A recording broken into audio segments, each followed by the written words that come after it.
the doctor's like, she's probably not going to make it through the night. My mom ended up not dying that night. She lasted 4 more days until the last person came to go see her, which is insane how it worked. The hardest thing in the world to see like the life just leave my mom. Me being depressed and me crying about this nonstop is not doing her memory justice. She spread so much positivity in this world. That's something as a comedian that I get to do. I get to make people laugh. And that was like her favorite thing to do, to keep people connected, like make people smile. And I realized that what I'm doing is doing her justice. And it makes me happy at this point.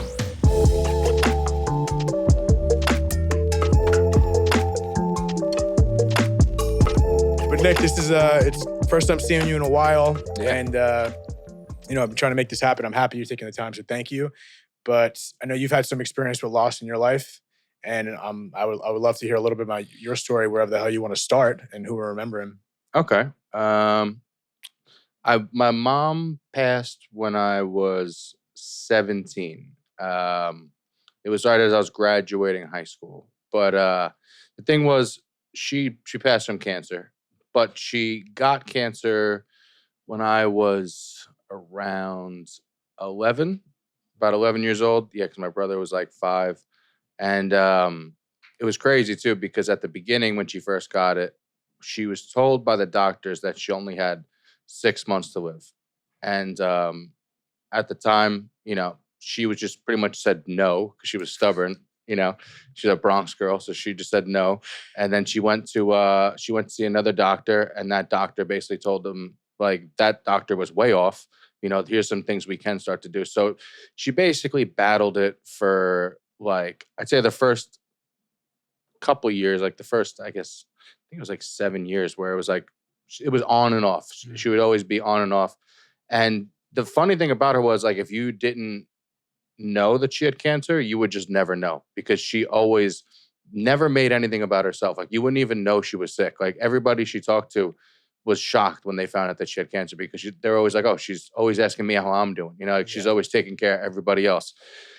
And it got around to when I was, I think it was right before graduation.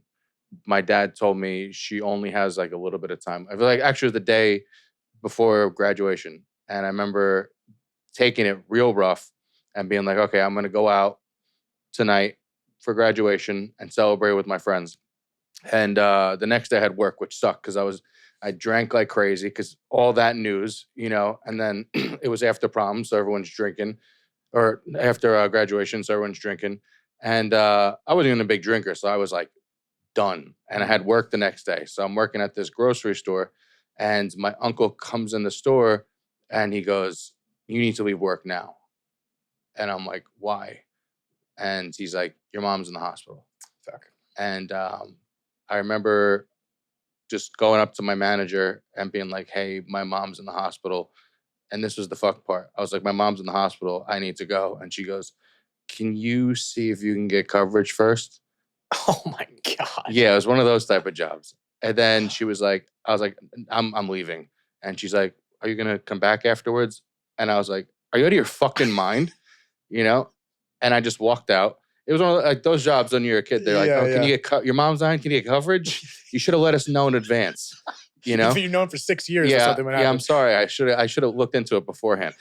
And then I get my uncle. He's usually like one of my talkative uncles, and he was just quiet in the car. And I remember him like speeding, and I'm just asking him like, "What's going on?" And he's just like not saying anything. And I remember when we got a little closer, he's like, "You just have to understand, she's in a coma, and she's not gonna make it." And that shit, it still was like kind of like I didn't believe it, because my mom's had so many close calls and she's always fought through it, right? And I remember getting to the hospital, and when I saw her laying in the bed in the coma, it hit me. And they're like, the doctor's like, she's probably not going to make it through the night, And the crazy part was, I remember them saying that to me, but we had family coming from all over because they wanted to see her before she went. And what was so crazy to me was my mom ended up not dying that night. She lasted 4 more days until the last person came to go see her, which is it was insane how it worked. You know, like but the way it happened was still interesting to me to this day because when people say, "Do you think people who are in a coma could hear you?" I think that they can, and I think that they can understand because I could tell my mom was fighting to last that long. And then at one point, like I was just by her side for all those days. And I remember at one point my grandma was like, "You gotta go get food. You gotta go eat something." And I was like, fine. And I took my little brother down to the what's it called? Cafeteria. And we're just sitting there eating dog shit food, you know. And I remember just being like, well, this was fun. I got to go back upstairs for more fun. And, my brother was like 5 or 6 at the time. So he's just like following me. And I go to press the elevator and the elevator's just stuck. No one could get up. And what's interesting to me to this day, I'm not like one of those woo woo, like manifest numbers things, but like my number has always been because I wrestled 171 pounds and I've always seen that number everywhere. And I remember seeing the 3 elevators said 1, 7, and 1. Those are all the floors that they got stuck on. And it was interesting to me. And I remember just being like, tell my brother, and he's like, huh, and we get upstairs. Finally, we had to walk up all those stairs and we finally get up to the room and I just hear my dad and my grandma crying. And I just knew it, you know. And it was the hardest thing in the world to see like the life just leave my mom, you know? And it was crazy because she's always been like the toughest person ever. Like you can't break her spirit. And just to see that she finally let go, I was the most upset I ever was, but also from all the pain that I knew she went through to make sure that like she told me, she's like, I'm not dying until you graduate school. And it happened the day after I graduated that she went into the hospital, So I was upset, but at the same time, something in my brain was also grateful she made it that far and also happy that she wasn't in pain anymore. You know what I mean? Because she went through every key, like she didn't have like it was constantly spreading through her body. She had to get her breasts removed. She was taking pain medication that would make her like her brain would freeze and I'd see the worry in her eyes because like she could see that her brain wasn't able to understand what's going on at certain times, but she was still loose enough to know like this is not good. So part of me was also like fine with the fact that she wasn't in pain anymore. And if you see me not crying right now, it probably seems weird, but it's the fact that like I got so much of my crying out then and I went through such a crazy, crazy deep depression afterwards that I remember telling myself at one point, because I was in a bad place. I remember like I was just on my own. I was living out of my car at one point just because it just went so far. Like I couldn't do anything. I had to drop out of school. And I remember just realizing I'm like, oh, me being depressed and me crying about this nonstop is not doing her memory justice. You know, like if I need to be as happy and as strong as she was. If I sit here crying, if I knew she could see me, she would be like, you need to get it together. Be happy you had the time you had with me, you know? So I promised myself at one point, and it changed my life because I forever live in the idea that I need to always make her proud, So I don't get as emotional. I mean, I'm getting it a little bit now, but I constantly live as if she spread so much positivity in this world. And that's something as a comedian that I get to do. I get to make people laugh. And that was like her favorite thing to do to keep people connected, like make people smile. And I realized that what I'm doing is doing her justice. And it makes me happy at this point. I mean, I always there's always those times here, you know how it is, like where it hits you hard and you can't hold it in anymore.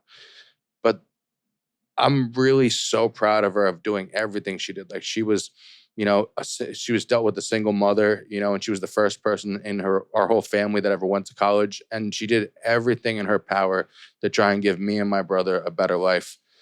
And it's tough. It's tough because even just to live up to her is tough, But that's what I do every day is I tell myself, am I making her proud? I mean, I'm going to say easy answer is yes, just based on everything you just said. I think this hands down, regardless of what you do. I think living with that mentality, not that my opinion means shit, but just based on what you're telling me, it's like living with that mantra alone, regardless of results. I mean, come on. Yeah, it's hard to wake up on the wrong side of the bed when you're like, I'm doing her justice. That's what I do every single day. It's hard to make on the right. Yeah, that's kind of what I was trying to make sense, but I probably said it like an idiot. But yeah, I think the fact that you are living in that, regardless how long it took you to get there, that's it. What else can you do? You got to let the cards fall what they fall. And based on what you tell me about your mother, sounds like a tough New Yorker. Yes, it makes sense. Yeah, and especially there's a lot to unpack about what you just said. I'm trying to itemize everything you just told me. And the first one I want to say is, when the hell were you 171 pounds? Because you're not that anymore. I had to cut a lot of weight. Yeah, I had to lose 30 pounds every wrestling season. Jesus, that's unhealthy. I just want to get that out of the way. But I want to kind of go through all of it because definitely the fact that she willed herself to where she is and she hit those dates and waited for that last person. Yeah. Me personally, my beliefs. I mean, besides the fact that the proof is in the pudding, it's like I've heard stories over stories, not in that exact situation, but that's real. Yeah. And clearly she did that. And it kind of goes back to what you were saying that, how are you going to live this life in depression and going in the wrong direction when she was constantly fighting? Yeah, it was her dream for me to have a great life. And I'm like, what am I doing? Sitting around being depressed. And this is what she lived for. Why am I going to just do exactly the opposite of what she wanted by just like sulking all the time and not going anywhere? I'm like, this would be making her angry. Yeah. Like she would grab me by the ear and tell me to get my shit together. Maybe she did, And so when did that I know you told me when it happened, but was it just like a poof or what was it that gave you that thought? You feel like it just literally came to you in like a dark moment? Yeah. I remember just sitting in my car alone and just like, I was just like crying. Like I cried a lot. Like such a like a little bitch for so long. Nah, come on. No, but like I know what you're saying, but like I remember just getting to a point where I was just out of tears and just being like, what am I doing? Like this is maybe the opposite of what she wants. But maybe that's it. You got, who knows? But you got that out, and then you said you ran out of fucking tears, and then it's like a what do they call it? It's like a post-nut clarity. Yeah, exactly. Only post-grief clarity. It's like maybe the dust kind of settles and it takes that time. I talk about it all the time in this podcast. There's really no, you could relate this in so many aspects of life, whether it's success, grief, comparison is a thief of joy type shit, but everyone goes through it differently. Yeah. As long as you go through it. I mean, I think granted, you weren't in places that you would like to be at, and obviously you're doing great now, but maybe that's what it took. Yeah.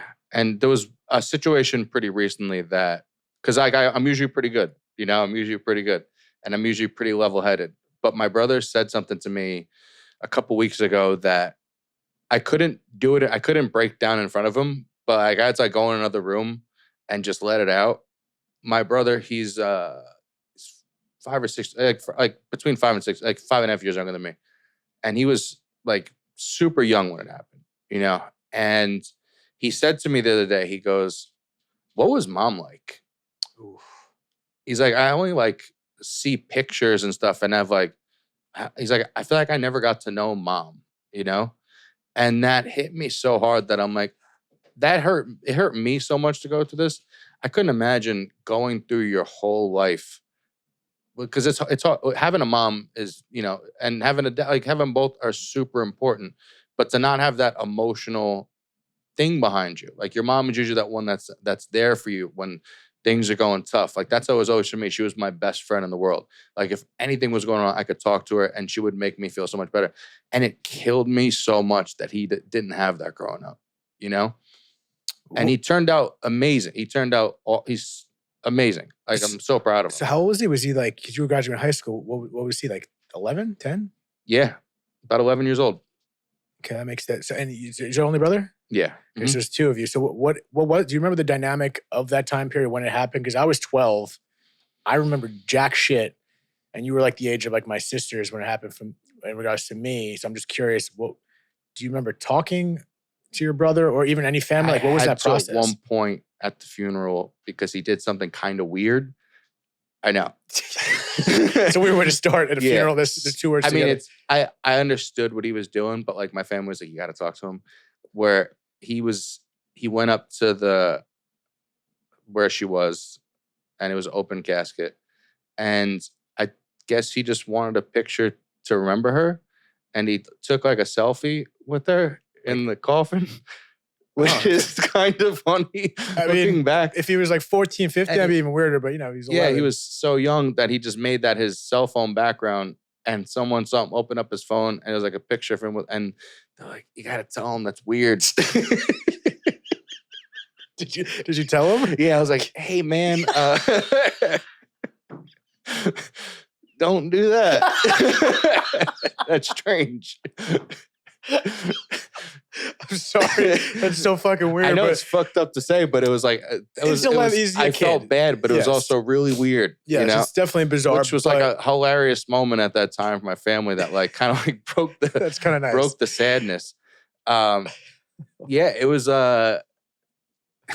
weird. But now that I've been trying to talk to him more, but there's no doing it justice of what she was actually like. Like, I could only explain so much of how she was. Like, I explained to him, like, one of the crazy things to me about her funeral was I didn't realize my mom was so active. And like, remember AOL had like chat rooms and boards and stuff like that where you could like group up with people. Well, she was in like a breast cancer one. And I didn't realize how active she was in there because people came from all over the country.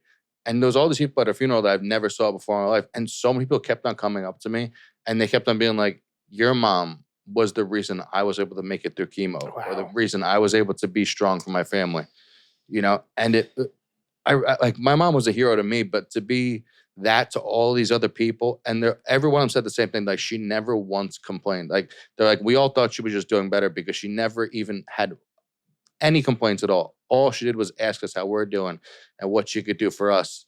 And it's like all these people that were at her funeral that like, they don't know who I am, but they're like, it's so amazing to meet you. And she is so proud of you. That's amazing. Yeah. I mean, it alludes to everything you just said and the way you want to live your life. It's cut and clear there. Yeah. So when I was explaining that to my brother and just like, what I want to do is I got to figure out how to get tapes because we have so many old school like tapes of us. VHS? Yeah, like, so I got to get like VHS. I got to get him like a VHS player or something like that because he needs to see just like. You can convert them. Yeah? Yeah. I mean, my family have a whole bunch of shit. My sister was in the it's been like 22 years of trying to get this going, but it exists. You can just convert the VHS. That's a great way. It's hard for me to watch those things. Is it? Yeah. So you don't look at them? It's hard to, because just like every time I hear her voice, I break down hard. Yeah. But it's a great, like, it's out of happy. It's not like a sad feeling. It. It's just happy to hear my mom's voice again. It's funny because I force myself to, when I can get my hands on some footage, to watch it, to feel that. Yeah. Yeah. I almost like do the opposite. I don't know if that's healthy. To feel sad? Kinda. Yeah. No, like, I'm not like listening to emo music and watching my dad, but like, yeah, I've also done the fucked up part. I said this before of like rewatching The Towers because I have a weird process with like rewatching that footage. Not so much anymore, but definitely on the anniversary, it gets me. I don't think I do it as much anymore, and I'm not like taking selfies with anything, but I definitely went through that probably way too much. But it is interesting because I don't understand what you're feeling. I never will, but that feeling of watching someone that's not here anymore is it's a weird place. Yeah. Like like you said, it's kind of happy because like, you get to, the only time you get to see him or her, but it's like a weird hole. This is a hole. And I think it's that feeling you're never going to have it again. You're never going to have it again. And especially you and me, we're men now and we're never gonna have those adult moments. Yeah. Oh yeah. It's those adult. That's what hurts the most. It's where I'm at now as a 34-year-old man, and where you are, however the hell how old are you? 33. Mhm. 33. I thought you were the same age. It's like you have things. Like, you're doing great. You're successful. You have a beautiful girl, a puppy apparently, and you don't have this moment to share that with her, or even just call her. Mhm.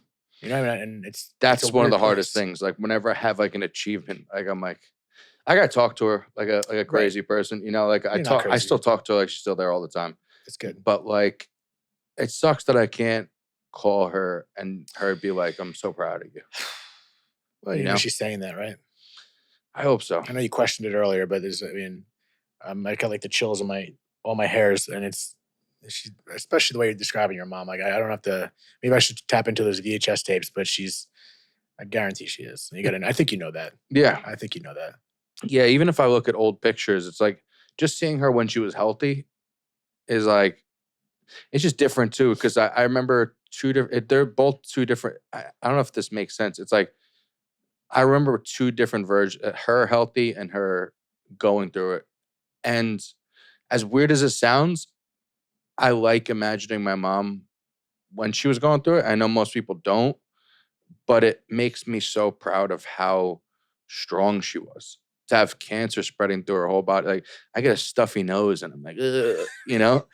And she had cancer that spread throughout her whole body and you didn't even know. For years. Yeah. You didn't even know. And it's like you said, there's those things that just come up like as you're growing and things that you wish you could share. Like I, it's actually kind of sad, but funny. The other day, cause me and my girl were planning our wedding and, I remember going through that thought, how I'm not going to have that dance with my mom. My mom's not going to see me get married.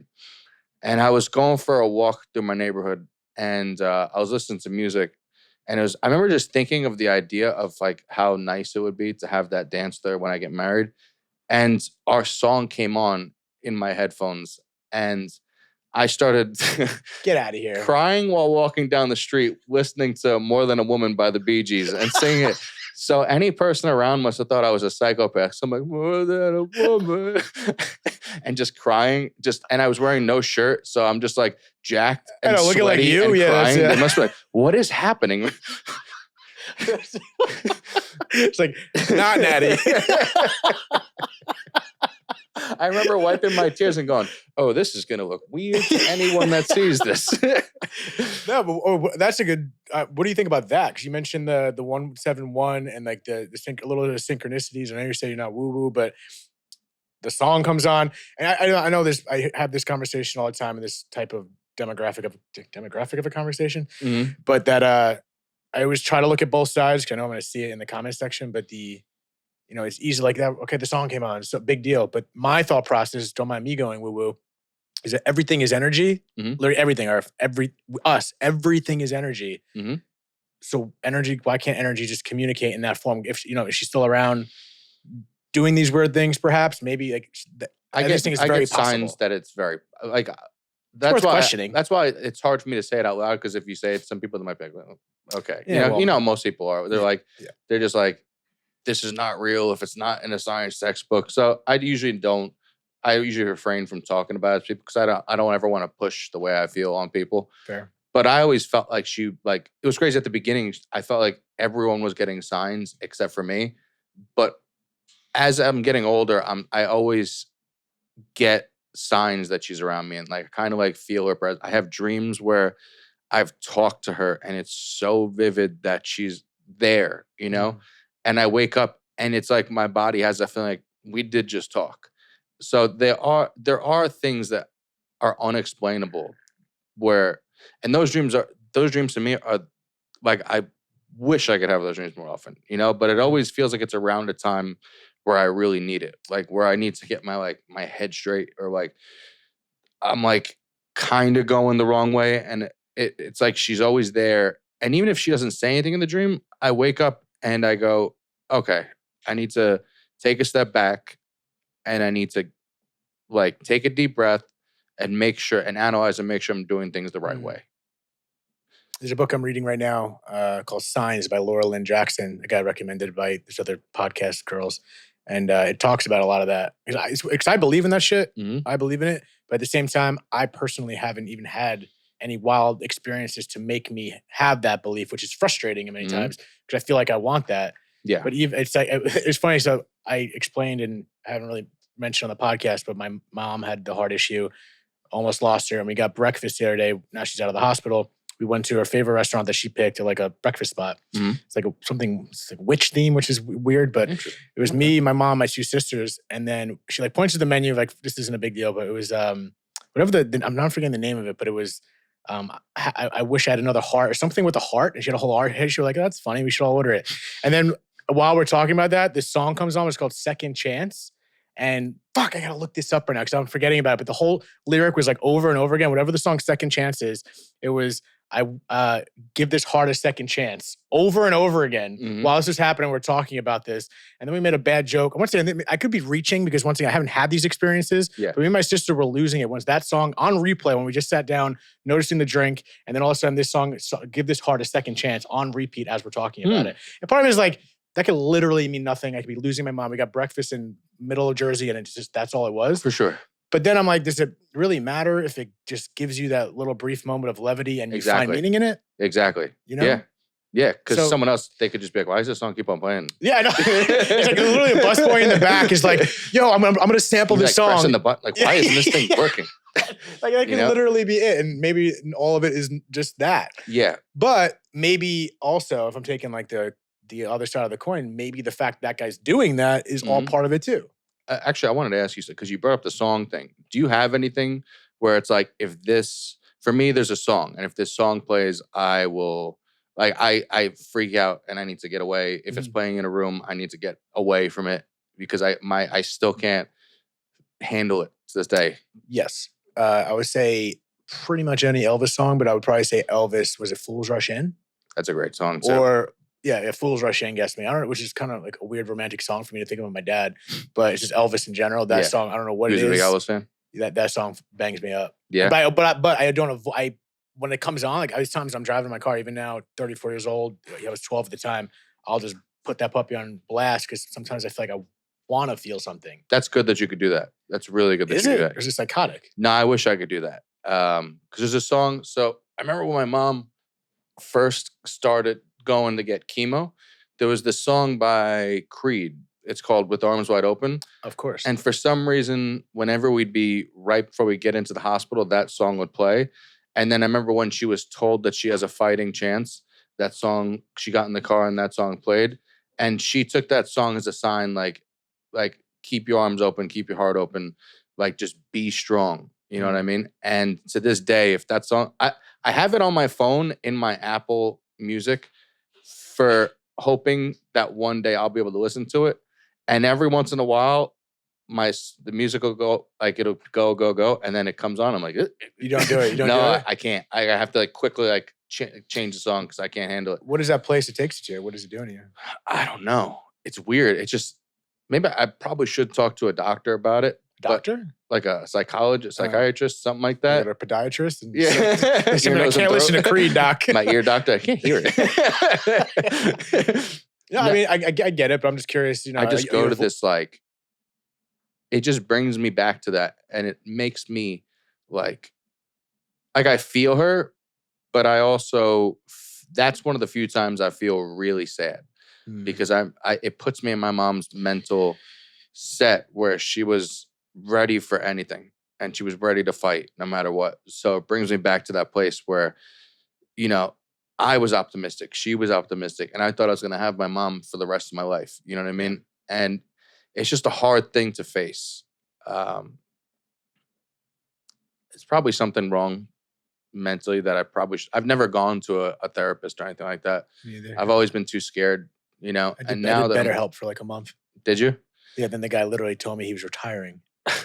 That's great. And then he came back. I was like, fuck it. So BetterHelp's great, just in case you're a sponsor in the future. For me, it's just, and now that I do comedy, I'm always scared that like I'm going to talk to someone and they're going to fix me and I'm not going to be funny anymore. Oh, is that? Yeah. Do you feel your comedy stems from? 100%. Yeah. Like if I wasn't as wacky and psychotic as I am, I probably wouldn't look at the world the way I do. And I always feel like if I fix that, I'm just going to be like, well, maybe I should get a 9 to 5. You know, like there's nothing really here anymore. I wonder if There's that's nothing to dig into. I wonder if that's like the Eminem effect. Like Eminem's raps were not the same. We're not quite still amazing, but After he sobered up, right? Sobered up, was rich as shit. Mm-hmm. I mean, he's still doing just fine. Yeah, but there's a transition there. But there's a lot of comics that they get rich and they just can't identify with people anymore. And I feel like most people are pretty depressed people. Like most people have gone through shit, and it's like it helps me kind of connect to people. When I could understand other people is when I could, like, with jokes that I could connect to people. Those are the best ones. And I'm always scared that I'm going to fix me and I'm not going to be good or not going to be right. And I know that's a crazy way to think, but it's just like, I'm like, you know what? I've been able to deal with it for this long by myself. Why am I going to fix that? Well, it's interesting because I've seen you. I haven't seen you perform in a while, so I mean, I probably haven't seen a lot of your new stuff. But when I have seen you perform, I don't remember hearing any. Your jokes didn't seem too death related or anything like that. But yet, but not that it has to be death related. I'm sure it comes from that. Yeah, I haven't seen too much of that. I kind of come from like I forgot the word for it. It's like I try and go to places that are gonna possibly divide people, right? And for some reason, if you go to those places and also bring people together in those division jokes, like those jokes are the best. Those jokes hit the hardest because a lot of people are like, okay, you know what? You went there and you did it the right way. Like, and you also said possibly. No, there's people who don't. Because if you go to a place that will divide people, is that where you start getting crossing the line of cancellation? No, I mean, I do that a lot now. You just push it? Yeah. What is that? Is that where you at, right? The progression you've made or just a confidence level? I think it's a confidence thing because I've gotten to the point where I've been able to do jokes that people say you shouldn't do. And I'm confident enough in my writing abilities that I could do this in a way that's not like, I have a joke right now it's going very well on Instagram that it's not like one of those dark jokes, but it's a joke that people are like, you shouldn't do that. Which one was this? My N-word joke. Oh yeah, that was hilarious. And I've gained a huge black following from that joke. And every day I get different comments going, this is the first time I've seen a white person pull off an N-word joke. And it's actually not like a mean-spirited joke. You know what I mean? So how much of it is that the way you write the joke, but the way you come off has to have a big... It's both, for sure. Yeah, because there's a lot of people that are like, there's like edgy comedians that are like, I'm just going to do a joke about that. And if they don't like it, then fuck them, Yeah. And it's like, I don't ever like to have that. I don't want people to pay to see me and be like, wow, I can't believe I got a babysitter and spent money and now I'm sad going home, Yeah, you don't want to go Michael Richardson. Exactly, yeah. Yeah, that's not that was a bad one. Yeah, that's a little different. I mean, that was a whole other animal. Poor guy. I saw him on, he was on Jerry Seinfeld's show, with Coffee and Car with Comedians. Mm-hmm. I watched that episode and I feel like, I'm not recollecting it fully, but it kind of came up and he seemed like very more remorseful about it. Oh, speaking of from before, my dad talked to me about something pretty recently that was new to me about my mom's sickness. Very recent, he told me. And this bothered me a lot. And I'm still in a very strange place where I don't know how to react. So my mom, remember I told you she went to this one doctor and he said, you got like 6 months, right? Then she went to this other doctor, this Filipino guy, that he was so positive and he was so awesome. Because like, I guess one of my aunts had a friend that worked in this hospital that's like, this is the best guy. You got to go to this guy. And that was the guy who changed everything. Like he was doing all the different types of chemos and different combinations where my mom was starting to do so much better. And there was a point where it was looking like things were going to be fine, like completely fine, right? Like she was, remission. She was in remission. Mm-hmm. And it was so long since she showed any signs of cancer that the doctor was like, this is going really good. And like my mom was pumped. I didn't know about I was too young for them to really tell me about it. But apparently at the time, my whole family was like so excited and they were so happy. Like this doctor was doing amazing things. And that doctor never took a vacation in his whole life, right? He was always working. And at one point, his wife convinced him to go on vacation. And I guess they were in, I forgot if it was Baltimore or somewhere in Jersey where they were going to might have been Newark to drop off their car and they were going to go into the airport. And This guy's never taken a vacation, never taken a day off. This guy, I guess, is in the parking lot, and a bunch of guys run up on him trying to steal his car and rob him. And I guess he must have fought back, and they killed him. What? Yeah. This guy was everything to this guy was my mom's rock. Like, this guy was the best at what he did. And my mom was in such a good place. So my dad told me after he passed, had to find a new doctor. And then when we went to the new doctor and we went to a couple people, they're like, it doesn't really look too good. And like, my mom's like morale dropped, and something happened where she was like on a downward spiral after that. But up until then, that whatever that doctor was doing, like, he was the best at what he did. Like, she was in such a good place. And like, there's a part of me that, because those guys who did that are in jail for life, right? And there's a part of me, there's two sides. There's one side that wants to write them a letter in jail and be like, fuck you, like, you ruined the chances of my mom being at my wedding one day, like, whether they did or didn't, like, whatever would happen after that. But like, my mom went on that was when things started to go the worst, and it never recovered after that. And then there's the other side of me that it's like, they are already in prison for life, and they're already in a cell, and they have to think about what they did. And would me telling them what they did and what they did to me, is that going to make me feel better? Is being vindictive and having a vendetta against these guys who maybe they were on drugs and made the wrong decision. I don't know. I've been trying to tackle this and try to tell myself, because it takes so much for me to not like visit them and be like, I want to fucking kill you, But the other part of me is like, as I've grown emotionally, especially with my mom doing this whole thing, like, it's made me realize that everyone's going through something.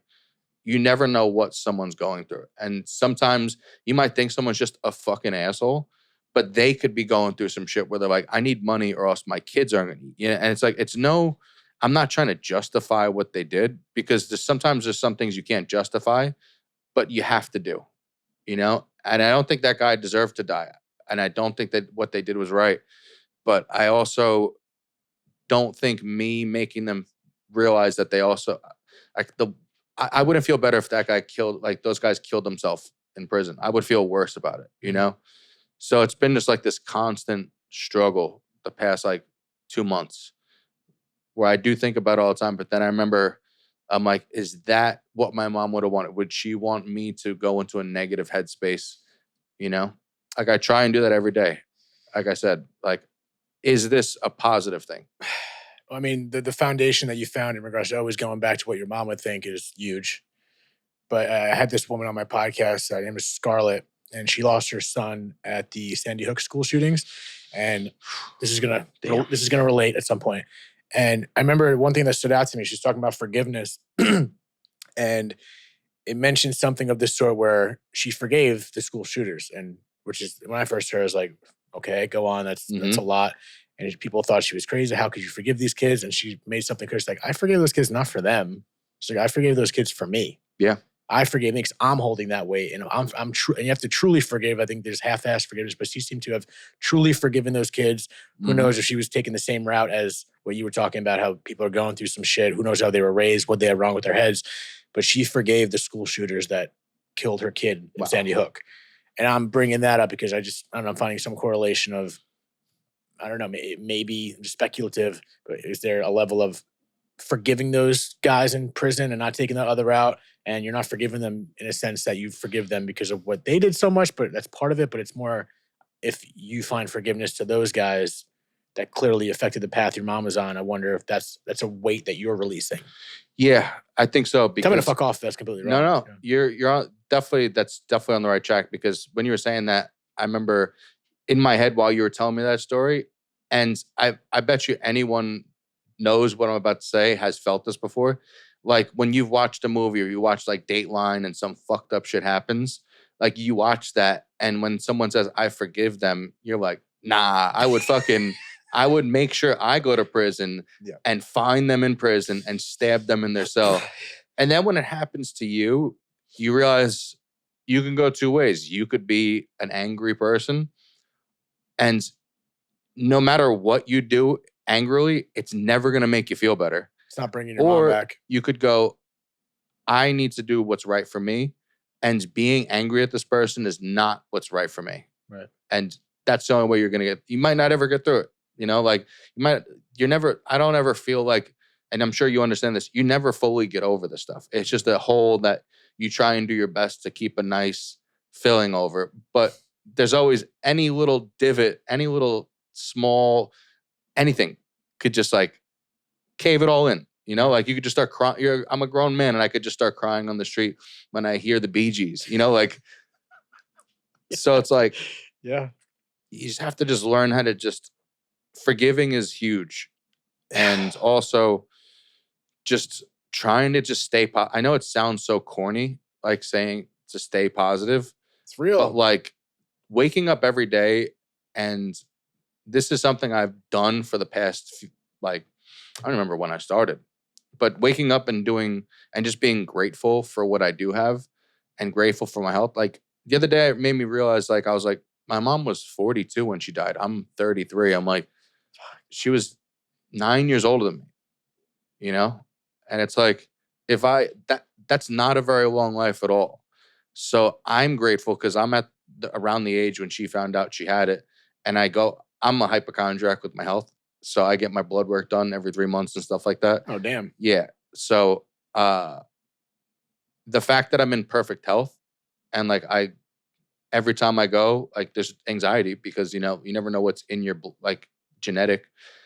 I'm so grateful for my health that I'm just like, I'm trying to do my best to just not be one of those people that just I was that guy that was just depressed and angry and taking it out on people and taking it out on my loved ones.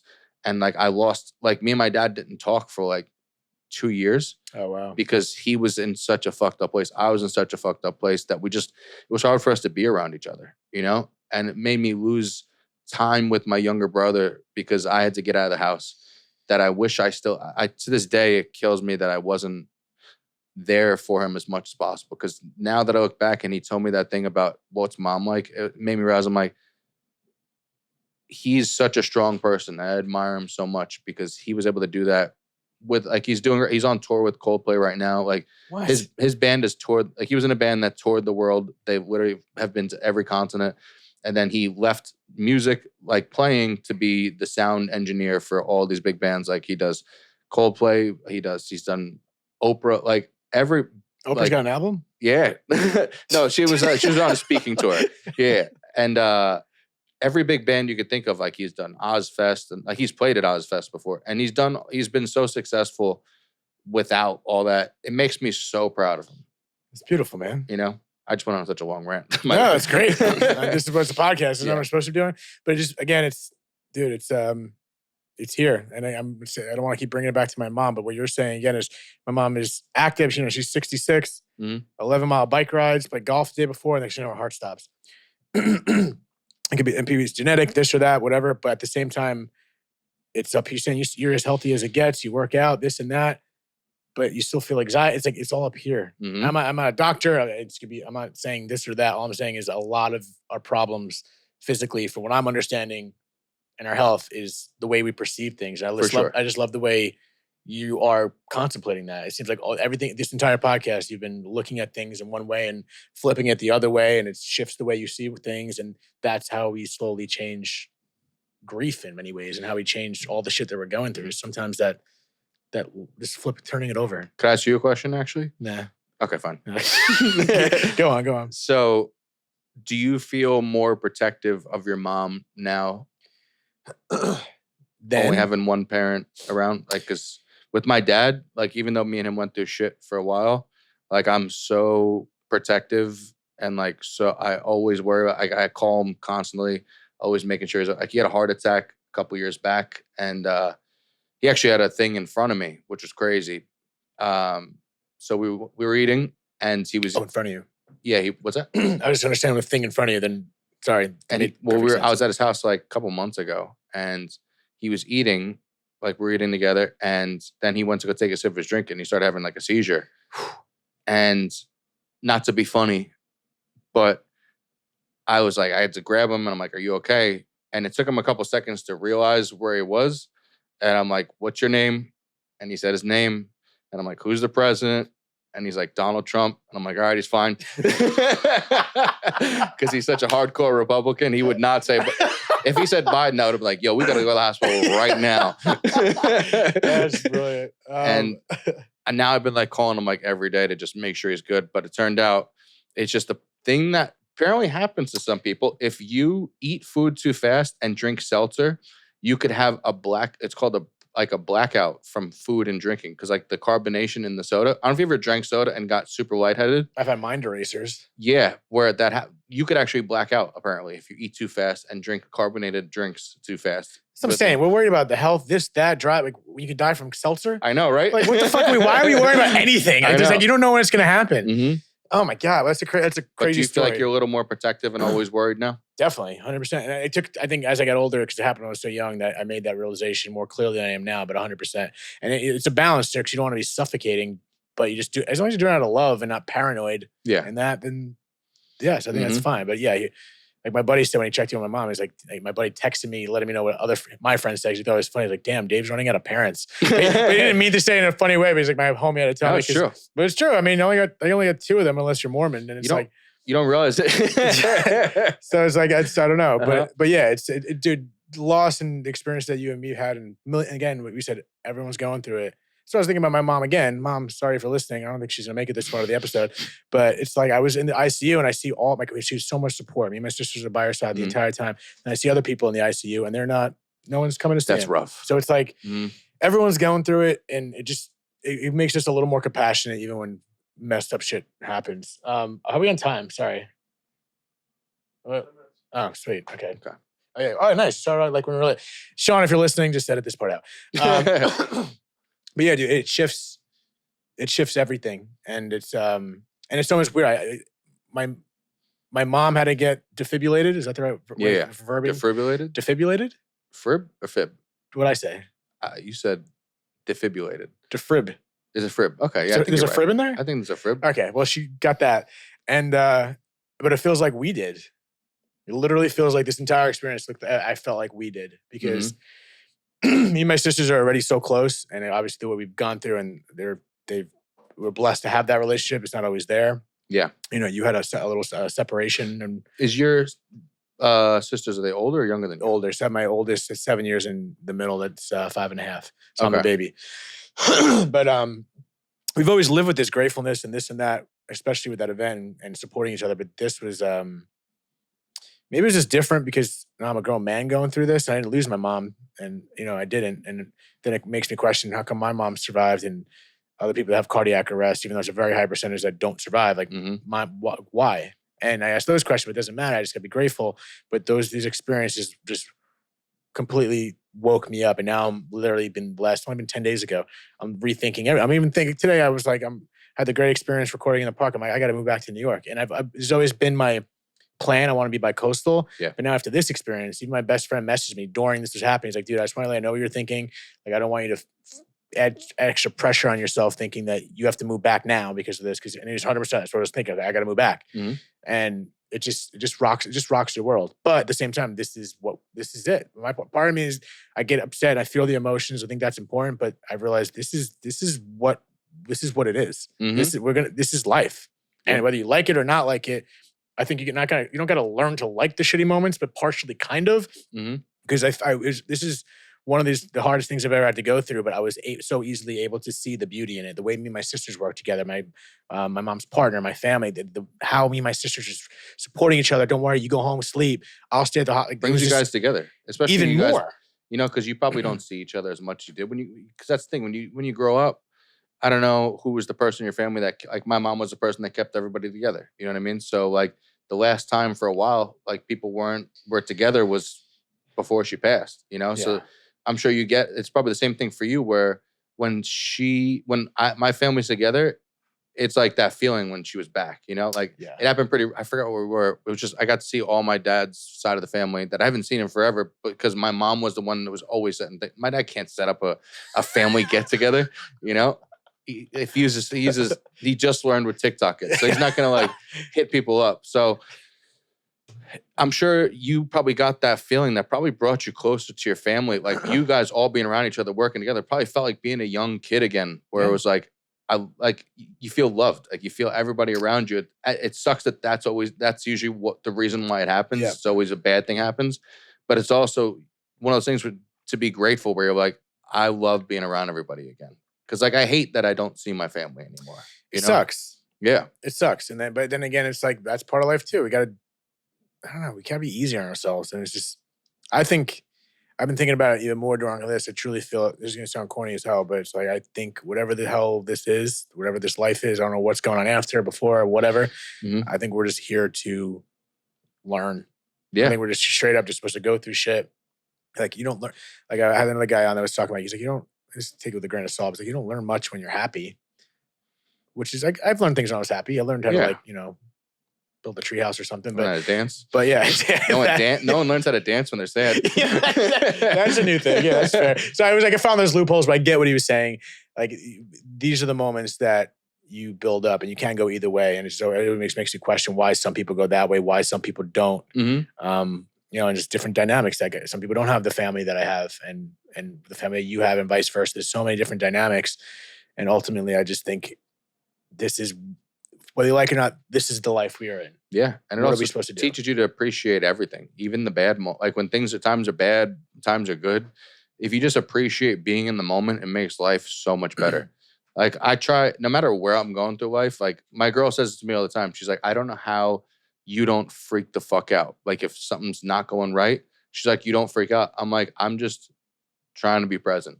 Yes. You know? I'm trying to stay positive. Even in those times where like, back when I was doing stand-up and I wasn't making money, and like we were fucking stressing over bills and shit like that, she'd be like, I don't know how you're not constantly having panic attacks. She's like, are you like, what's going? And I'm like, I understand bad times happen, but there's going to be a time in the future where we look back and we're kind of like, those times weren't that bad. And I'm glad that we were able to stick together and be with each other and help each other emotionally through these times.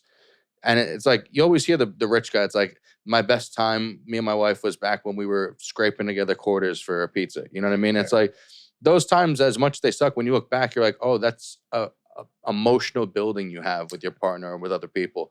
So it's like, instead of just freaking out, just understand that like you're going to get through this. And that's what losing my mom has helped me out with, was understanding things are going to happen and you will get through it. You're not always going to be perfect on the way out. You're probably not going to come out unscathed, but you're going to come out a better person for it, for sure.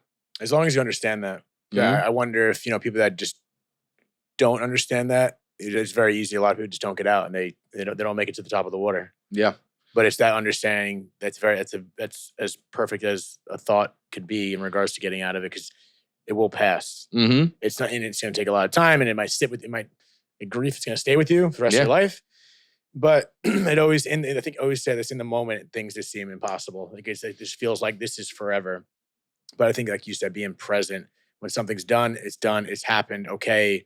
I'm not saying, okay, this happened, just get over it immediately. You work it out. Yeah, exactly. But at the same time, it's a tough act of like learning from the past. Don't dwell on the past, but learn from it and be cognitive of the future and have your goals, but also just be present. It's like a balancing act. So yeah, you're juggling like 9 balls in a flute. Like I don't even fucking... But you get better at it. The more things that happen to you, the better you get at it. 100%. And that's what my cousin was going through some stuff, and I thought the quote was cool. I don't know what the hell I said, but I was like, some sailors are just better in choppy waters than another one, but you got to go through the choppy water to become a good sailor. And it's like, life is always going to be choppy water, and then it's going to be smooth sailing, but there's always going to be a storm coming one way or another. Quote. You know what I mean? That's true. And I kind of just added to it, but maybe I'll work it on that. And also, someone might have said that. I could be plagiarizing, but there's a lot of sailing ocean quotes of life. Yeah. That's my point. I was like, some sailors are good in choppy, and you're going to get those choppy waters. And as long as you just expect, I like to expect the unexpected and understand that life's going to throw me shit. I hope it throws me less and less, but I'm not like manifesting bad shit, but I think we can get better and better at handling when it comes. You might be able to recover quicker. You might be able to just handle it quicker and be there for other people quicker.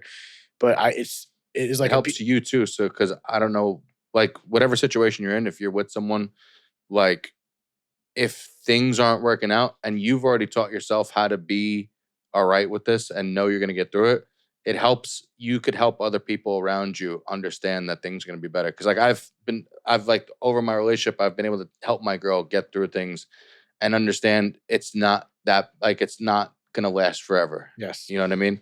And it's good to have someone who's been through it where you could be there for the other person, which is super important. Because if you have two people that's going nuts, it's not a good situation. No, the worlds are colliding. Yeah. But that's why you're sitting across from right now and sharing that, because it's me learning from your experience that's going to help me, and it's your experience that's going to help others, even if you haven't experienced it. And I always say I want people to, not realize before something's gone to learn. You can learn from other people. And sometimes it takes getting burned by the fire yourself, and yes, okay, but you can still take something from someone else. And that's why you're sitting here sharing your story. So Nick, I really want to thank you for hopping on here. It's amazing. Thank you for having me, man. Of course, man. I'm going to plug everything in the bottom. So it's always the worst transition talking about death and saying, what do you got going on? But feel free to I'm in Austin, Texas next week.